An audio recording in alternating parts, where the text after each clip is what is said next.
Fearless battle spirit की एक और शानदार नॉवेल एक्सप्लेन वीडियो में आपका स्वागत है एंड आई होप आप लोगों ने लास्ट एपिसोड देखे होंगे। तो बिना और देरी के चलिए एपिसोड को शुरू करते हैं। तो एपिसोड के शुरू में किन्नन प्रिंसेस को देखकर मन ही मन कहता है कि प्रिंसेस मियाओ मियाओ के ताकत को ओल्ड मैन शान के साथ कंपेयर किया जा सकता है, तो क्या इसका मतलब उसकी कल्टिवेशन ऑलरेडी मार्शल एंसेस्टर रियाल्म पर है। तभी प्रिंसेस कहती है, देख गुलाम, अगर फिर से तुम मेरा ऊपर या मेरा बात ना मानने की कोशिश करते भी हो तो मैं तुम पर कोई दया नहीं दिखाऊंगा। तभी वो सुनकर डर के मारे किन्नन बोलता है कि मैं भला आपको क्यों ही परेशान करूंगा, आपने मेरा इतना सारा पील ले लिया और अब पावरफुल भी बन चुके हो, सो मैं बस आशा करता हूँ कि आप वो मुझे वापस करोगे और फिर हम अभी अभी अलग हो जाएंगे। मतलब मैं अपने लॉनली ग्लूमी रास्ते पर निकल जाऊंगा और आप अपने रास्ते, जो कि काफी ब्राइट और मैजेस्टिक है। और फिर वो मन ही मन कहता है कि जब मैं उसके खिलाफ नहीं जा सकता हूँ तो ठीक ही होगा, उसके जानने से पहले मैं अपना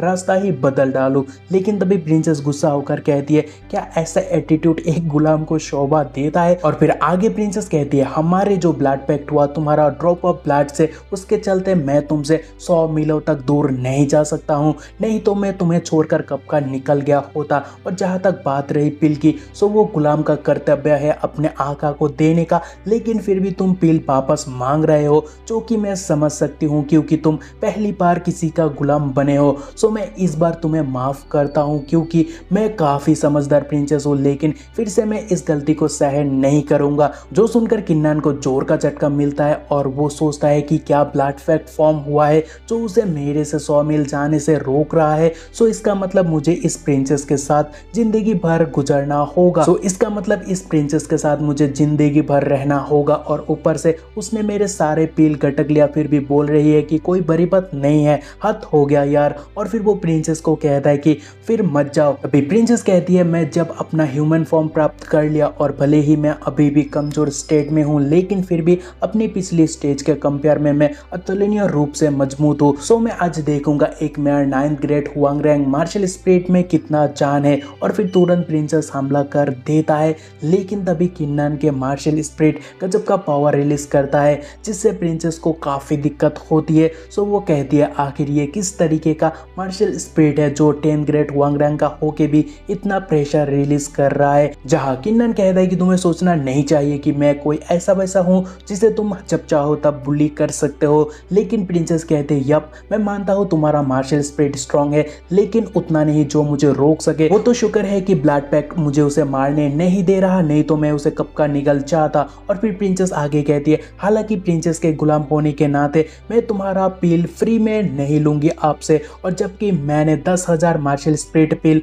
कंज्यूम किया, हजारों शंटियन पील और एक एम्परर प्रोस्पेरस पील, सो उसके बदले में मैं तुम्हें 20 ड्रॉप अथाविस्ताक स्पिरिचुअल लिक्विड दे दूंगी। सो सुनकर किन्नन शॉक्ड होता है और सोचता है कि क्या 20 ड्रॉप, 3 ड्रॉप लेने पर ही तो मैं शंटियन फर्स्ट लेयर पहुंच गया था। सो इसका मतलब जब मैं 20 ड्रॉप अथाविस्ताक स्पिरिचुअल लिक्विड कंज्यूम करूंगा तो मैं एटलीस्ट शंटियन रियम 3rd लेयर पहुंच जाऊंगा। लेकिन तभी प्रिंसेस कहती है, अगर तुम्हें 20 ड्रॉप अथाविस्ताक स्पिरिचुअल लिक्विड चाहिए तो मुझे एक प्रॉमिस करना होगा। जहाँ किन्नन कहता है कि क्या प्रॉमिस। तभी प्रिंसेस कहते हैं, इट्स सिंपल कि ब्लड पैक के कारण हम दोनों अलग नहीं हो सकते हैं 10 सालों तक। तो मेरा कुछ रिक्वेस्ट है, लाइक फर्स्टली तुम किसी को मेरे आइडेंटिटी नहीं बताओगे और हमारा सीक्रेट भी, और सेकेंडली मैं आपसे तुम्हारा कोई भी पील नहीं चुराऊंगी, लेकिन हम किसी मददगार चीजों से उसे एक्सचेंज करेंगे। और तीसरा, प्रिंसेस के सर्वेंट होने के नाते मुझे अगर कोई चीज चाहिए तो उसे हासिल करने के लिए तुमसे जो हो सके तुम्हें वो करना ही पड़ेगा मेरे लिए। बस यही, क्या सोच रहे हो, क्या तुम इसे एक्सेप्ट करोगे। जहाँ किन्नन कहता है दैट्स ऑल। जहाँ प्रिंसेस कहती है, क्या तुम्हें अगर कम लग रहा है तो मैं कोई बात नहीं और कुछ ऐड ऑन कर सकता हूँ। तभी किन्नन कहता है, नो इट्स डील। और फिर दोनों चीजें एक्सचेंज करते हैं और किन्नन प्रिंसेस को थैंक्स कहता है। जहाँ प्रिंसेस खुशी से झूम उठता है और कहता है, किन्नन आज से प्रिंसेस तुम्हारा अच्छा ख्याल रखेगा, अगर कोई तुम्हें बुली किया मैं उसे आसानी से जाने नहीं दूंगा। जहाँ मन ही मन किन्नन कहता है कि प्रिंसेस का ताकत ओल्ड शान से कंपेयर किया जा सकता है, तो क्या प्रिंसेस का साथ होना मेरा एडिशनल सेफ्टी नहीं है। और फिर वो आगे कहता है, ऐसा बेनिफिट के लिए तो 1000 क्या लाखों पीलों का भी कुर्बान कुर्बानी कोई बेकार बात नहीं है, यानी कोई जाया नहीं है। और फिर दोनों चलने लगते हैं। जहाँ कुछ देर चलने के बाद प्रिंसेस कहती है और कितना टाइम लगेगा वहाँ जाने में जिस जगह के बारे में तुम बोल रहे हो। जहाँ किन्नन कहता है हम ऑलमोस्ट पहुँच चुके हैं, बस एक और कॉर्नर के बाद हम उसके बहुत करीब होंगे। और फिर किन्नन मन ही मन कहता है कि आउटर डोमेन ट्रायल में केवल ओलशान के ऊपर भरोसा करके ही मैं उस खतरे से छुटकारा पा चुका हूँ जिसमें मैं खुद फंस गया था।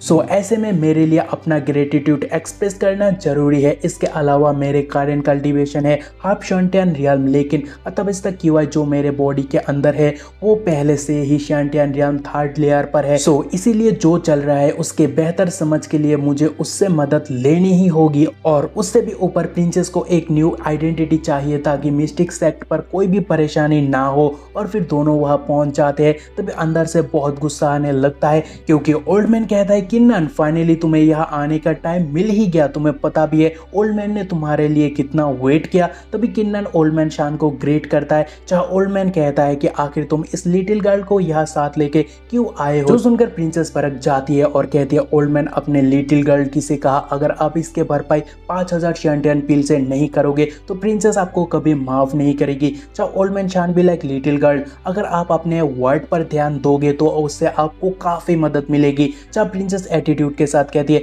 Mind my word what the hell. Princess कभी परवाह नहीं करती है कि उसने क्या बोला और क्या बोलेगी। तो क्या आपको लगता है कि आप वो बनाने में और करने में सक्षम होंगे। तभी ओल्ड मैन मनी मन कहता है कि इस लिटिल गर्ल के पास बहुत खतरनाक पावर्स है और साथ ही उसकी ऑरा भी मुझसे थोड़ा ज्यादा है। और फिर ओल्ड मैन किन्नन को कहता है कि असलियत में वो लिटिल गर्ल या और फिर डर के आगे ओल्ड मैन कहता है कि यानी वो प्रिंसेस कौन है। जहाँ किन्नन बोलता है कि वो हमारा किंग क्लैन का बेनिफैक्टर है और वास्तव में मेरा भी, और कुछ कारण के लिए वो लंबे अरसे तक मेरे साथ सेक्ट में रहेगी। सो मैं आशा कर रहा था कि आप उसके लिए एक पहचान का जुगाड़ कर सकोगे। लेकिन तभी फैमिली बेनिफैक्टर सुनकर प्रिंसेस भी लाइक क्या कहा तूने। जहाँ किन्नन कहता है कि बात को बिगाड़ो मत, मैं मदद कर रहा हूँ। तभी ओल्ड मैन कहता है कि कोई दिक्कत नहीं है, जबकि प्रिंसेस मिस्टिक स्पिरिट सेक्ट पर रुकने की डिसीजन ले चुकी है तो हम जरूर उन्हें ऑनरेबल एल्डर का आइडेंटिटी दे सकते हैं, वो भी हाईएस्ट लेवल बेनिफिट के साथ। तो प्रिंसेस इस पर आपका क्या सोचना है। और साथ ही मैं प्रीवियस आर्गुमेंट के लिए आपसे माफी भी मांगता हूँ। जो सुनकर प्रिंसेस पिघल जाती है और कहती है